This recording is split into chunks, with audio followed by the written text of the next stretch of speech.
भारत को आज़ादी तो 15 अगस्त 1947 को मिल गई थी, लेकिन उस आज़ादी के साथ आई एक बहुत बड़ी चुनौती है।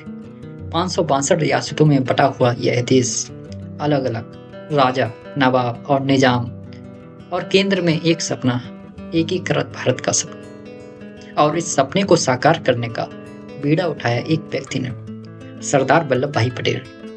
आज की इस वीडियो में हम आपको बताएंगे कैसे सरदार पटेल ने अपनी कूटनीति, रणनीति और दृढ़ निश्चय से भारत को एक सूत्र में बांधा। 1947 में जब अंग्रेज भारत छोड़कर गए तो उन्होंने केवल ब्रिटिश इंडिया यानी सीधी शासित भूमि को ही आज़ाद नहीं किया, बल्कि 562 रियासतों को यह कहकर छोड़ दिया कि वो चाहें तो भारत में शामिल हो सकती हैं, पाकिस्तान में जा सकती हैं या फिर स्वतंत्र रह सकती। इसका मतलब ये था कि आज़ादी के साथ ही भारत के टुकड़े टुकड़े हो सकते थे। सोचिए, अगर ये रियासतें अपने अपने हिसाब से चलती तो आज भारत एक नहीं बल्कि सैकड़ों देशों में बटा हुआ होता। उस समय देश के सामने सबसे बड़ी चुनौती थी इन रियासतों को एक झंडे के नीचे लाना, और उस समय सामने आए लौह पुरुष सरदार पटेल।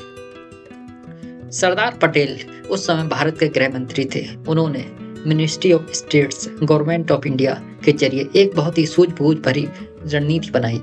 उनका मकसद था किसी भी कीमत पर भारत को एक करना।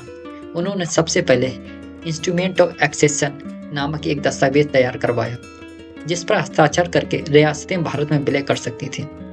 सरदार पटेल ने ज़्यादातर रियासतों को बातचीत और भरोसे के जरिए भारत में शामिल कर लिया।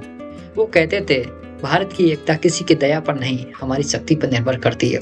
उनकी यही दृढ़ता और समझौते की नीति एक के बाद एक रियासतों को भारत के करीब लाती गई। जूनागढ़ एक मुस्लिम नवाब की रियासत थी, लेकिन वहाँ की अधिकांश जनता हिंदू थी।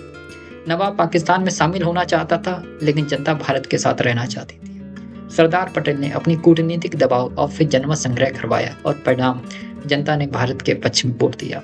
जूनागढ़ भारत का हिस्सा बन गया। ऐसा ही केस हैदराबाद का है। हैदराबाद स्टेट निजाम की रियासत सबसे बड़ी और शक्तिशाली रियासतों में से एक थी। निजाम स्वतंत्र रहना चाहता था, लेकिन हैदराबाद की जनता भारत के साथ थी। सरदार पटेल ने ऑपरेशन पोलो नामक सैन्य अभियान चलाया। 13 सितंबर 1948 को भारतीय सेना ने हैदराबाद में प्रवेश किया और कुछ ही दिनों में निजाम ने आत्मसमर्पण कर दिया। हैदराबाद भी भारत का हिस्सा बन गया। जम्मू और कश्मीर की स्थिति थोड़ी अलग थी। पाकिस्तान के आक्रमण के बाद महाराजा हरि सिंह ने भारत में विलय का निर्णय लिया। यद्यपि इस प्रक्रिया में जवाहरलाल नेहरू और सरदार पटेल दोनों की भूमिका रही, लेकिन यह भारत की एकता की दिशा में एक और अहम कदम था। इन सभी विलयों के बाद ही भारत एक राष्ट्र बन सका। सरदार पटेल की कूटनीति, साहस और शक्ति ने भारत को राजनीतिक रूप से मजबूत बनाया। अगर उस समय उन्होंने कठोर निर्णय न लिए होते तो शायद भारत आज इस रूप में एक देश ही ना होता। आज हम जिस भारत को एक झंडे, एक संविधान और एक पहचान के साथ देखते हैं, वो सरदार पटेल की देन। इसी योगदान के लिए उन्हें आयरन मैन ऑफ इंडिया यानी लौह पुरुष कहा गया। उनके सम्मान में स्टैच्यू ऑफ यूनिटी का निर्माण किया गया, जो आज दुनिया की सबसे ऊंची प्रतिमा है। ये सिर्फ एक प्रतिमा नहीं है, भारत की एकता का प्रतीक है। 1947 में जब भारत आज़ाद हुआ तो उसे जोड़ना शायद आज़ादी पाने से बड़ा काम था, और इस काम को अंजाम दिया एक लौह पुरुष ने, सरदार वल्लभ भाई पटेल। आज अगर हम भारत के हर कोने में एक ही तिरंगा लहरा रहे हैं तो इसके पीछे इस महान नेता का योगदान है। हमें इतिहास से यही सीख लेनी चाहिए कि एकता में ही ताकत है। अगर आपको भारत का इतिहास जानना अच्छा लगता है तो चैनल को सब्सक्राइब करें, वीडियो को लाइक करें और अपने दोस्तों के साथ शेयर करना मत भूलिए।